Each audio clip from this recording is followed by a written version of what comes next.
Assalamualaikum warahmatullahi wabarakatuh. Berjumpa lagi bersama pecinta bola sejati. Apa kabar sahabat pecinta bola sejati? Semoga hari ini kita selalu dalam keadaan sehat walafiat. Hari ini saya akan memberikan video Bung Toel tak menginginkan Indonesia lolos Piala Dunia. Mengikuti informasinya lebih lanjut, mari kita simak videonya bersama-sama. Iya, jadi sebenarnya kita tuh udah malas ngomongin STI sebenarnya, udah lewat masa lalu itu sebenarnya. Iya, jadi apapun yang terjadi kemarin, kita lihat ke depan aja gitu. Dan siapapun yang kemarin sebenarnya berbeda pendapat ya, mendingan STI, mendingan Kluivert, udah kelar tuh urusan, udah kelar lah. Kita lihat ke depan, kita lihat Patrick Kluivert. Dan saya nggak mau ngomongin teknis karena ada coach di sini kan. Kalau urusan teknis kita kasih kepada yang kompeten, yang bukan pelatih mah nggak usah ngomongin teknis lah. Kalau ada pelatih di meja ini gitu. Aduh. Nah cuman gini, kalau kita mau ngomongin soal apa sih warisan STY gitu. Sebenarnya warisan STY ya, abang-abang semua, itu saya ngelihatnya nggak dari sisi teknis sih. Tapi warisan STY itu adalah ekspektasi rakyat Indonesia. Walaupun memang bukan cuma gara-gara STY aja, bukan. Enggak. Gitu, di situ ada peran federasi, ya, ada peran ketua umum, ada peran pemain udah pasti mereka yang main di lapangan, peran pemerintah betul sekali, dan juga STY sebagai pelatih. Nah, sehingga yang harus dilakukan dan Kluivert PR-nya adalah bagaimana melampaui pendahulunya, harus lebih baik dari segi hasil udah pasti, dan dari segi permainan. Salah satu kritik terbesar kepada STY adalah mainnya boring gitu kan ya, mainnya defensif, bertahan mulu gitu, tapi dapat hasil. Kan maunya kita adalah bermain bagus, ofensif, atraktif, ya, proaktif dan juga menang, begitu. Dan saya juga mau bilang gini bahwa selama ini kan kalau kita lihat timnas dan juga PSSI bilang bahwa ya kita nggak ada target sebenarnya buat 2026, gitu kan. Kita lihat nanti ke masa depan. Tapi semua strategi yang dilakukan menaturalisasi pemain-pemain dari segi jenisnya, itu kita bisa ngambil kesimpulan. Ini sebenarnya adalah strategi win now. Harus sekarang. Contoh misalnya, kemarin kita dapat Joey Pelupessy. Ya, ini gelandang bertahan. Pengalamannya udah panjang, pernah main di Inggris juga dia, walaupun di tier 2 ya. Umurnya 32. 32 Bang. Dia udah 32 sekarang. Udah 32. Tahun ini 32. Sehingga apa? Sehingga ini kan pemain yang memang berada dalam usia prime-nya. Dan dia harus digunakan sekarang. Kenapa? Kalau kita lihat misalnya ya, kita lihat mungkin Tom Hay ini perlu partner di tengah yang bisa lebih gerasak gerusuk lah kira-kira gitu. Ya, itu dipakailah sekarang. Nah sehingga kalau kita mau bilang ekspektasinya apa, ya harus lolos ke Piala Dunia. Harus menang, harus lebih baik daripada yang sebelumnya. Dan saya sangat senang sekali sebenarnya Pak Presiden Prabowo bilang, kita bukan kalau bisa lolos Piala Dunia, ya, kalau memungkinkan lolos, enggak.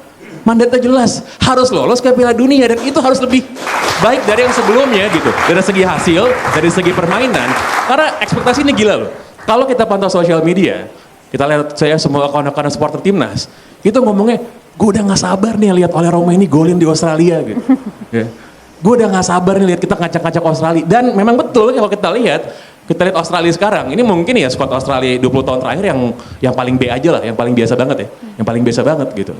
Sementara kita, saya sih bisa bilang, kita kemarin nonton pas lawan Australia di GBK tuh ya, imbang tanpa gol.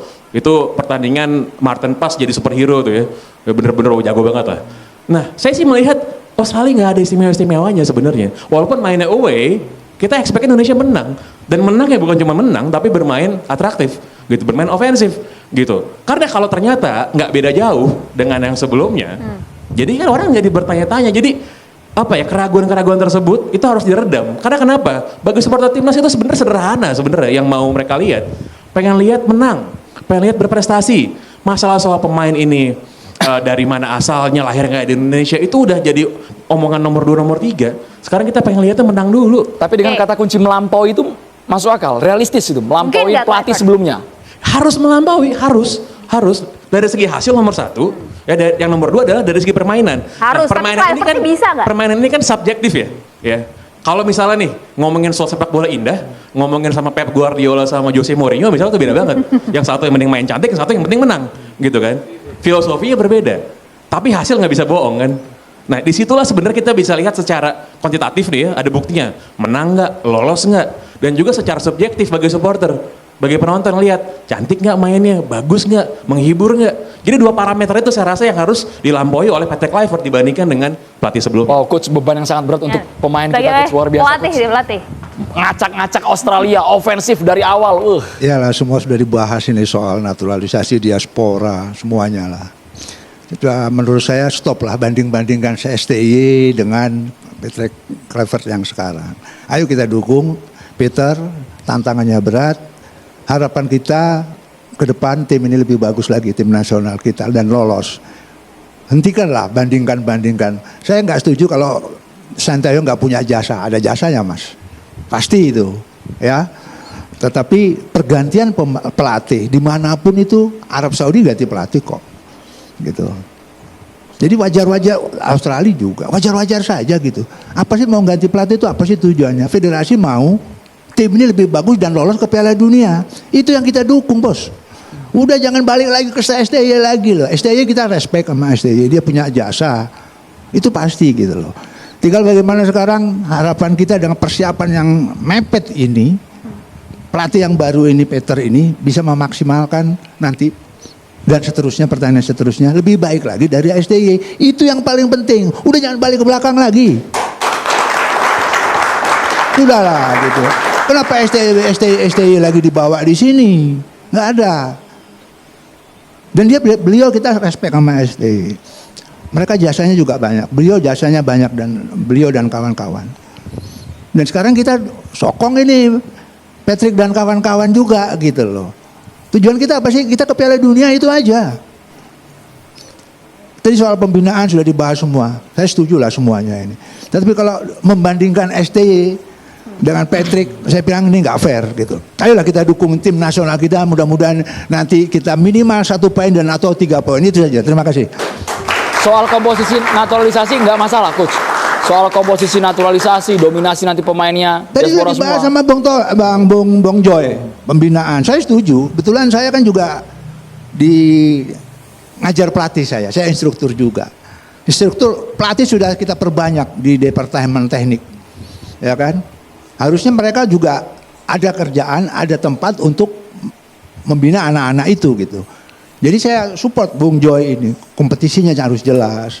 Ya, pembinaan usia dini harus diperhatikan. Kompetisi Liga 1, Liga 2, Liga 3, Liga 4 juga harus dibenahi gitu loh. Tapi kan ini topiknya kan Piala Dunia. Ayolah kita sokong Patrick Kluivert ke depan. Mudah-mudahan kita lolos ke Piala Dunia. Itu aja. Bung Ucup, komentar sebelum ke Bung Andri. Saya sih setuju bener apa yang dikatakan Coach Banur, apalagi dulu ini kan timnya beliau ini yang kita sebut-sebut hampir lolos Piala Dunia 86. Waktu itu kita hampir lolos, cuman Asia jatah cuman 2. Ini sekarang berapa jatah? Iya, 8. 8. 8. Kami dulu, bukan saya anti naturalisasi, kami di lokal semua, hampir aja.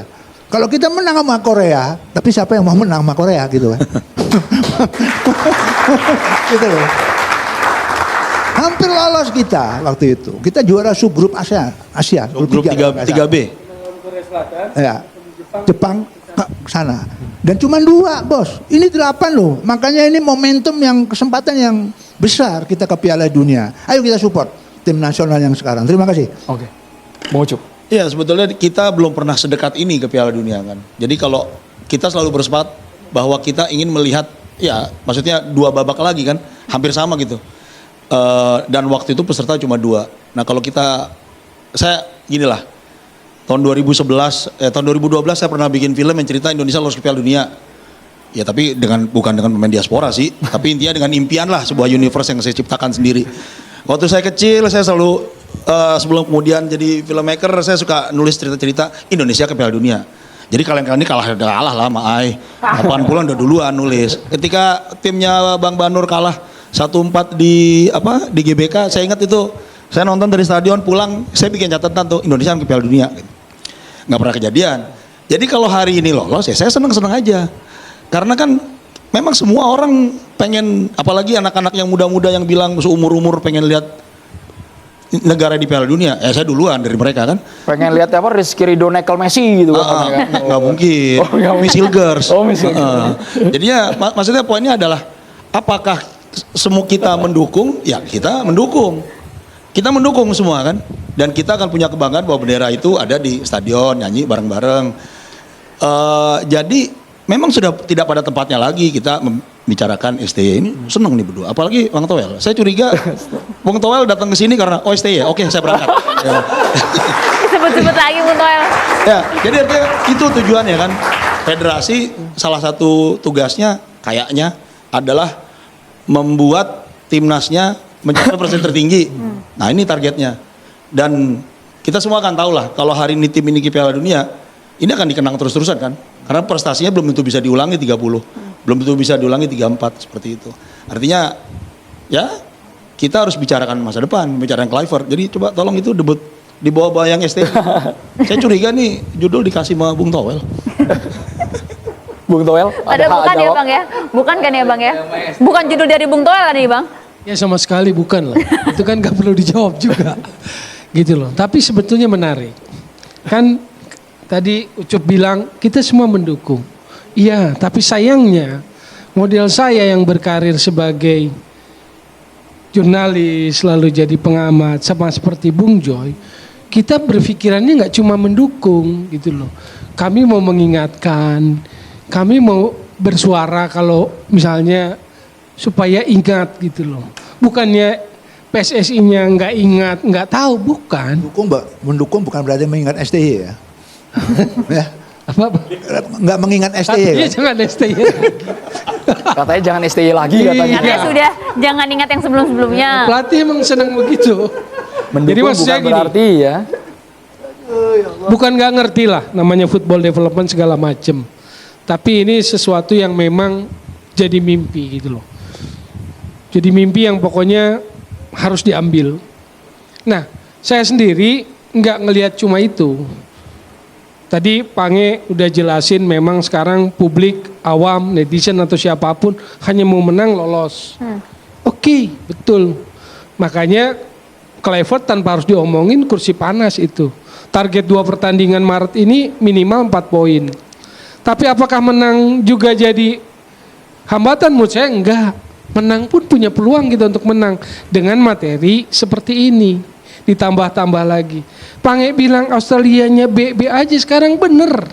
Ini bukan Australia generasinya Tim Cahill, Mark Viduka, Mark Schwarzer, Harry Kewell. Kalau Australianya itu kelar kita. Tapi ini Australianya ya mirip-mirip lah.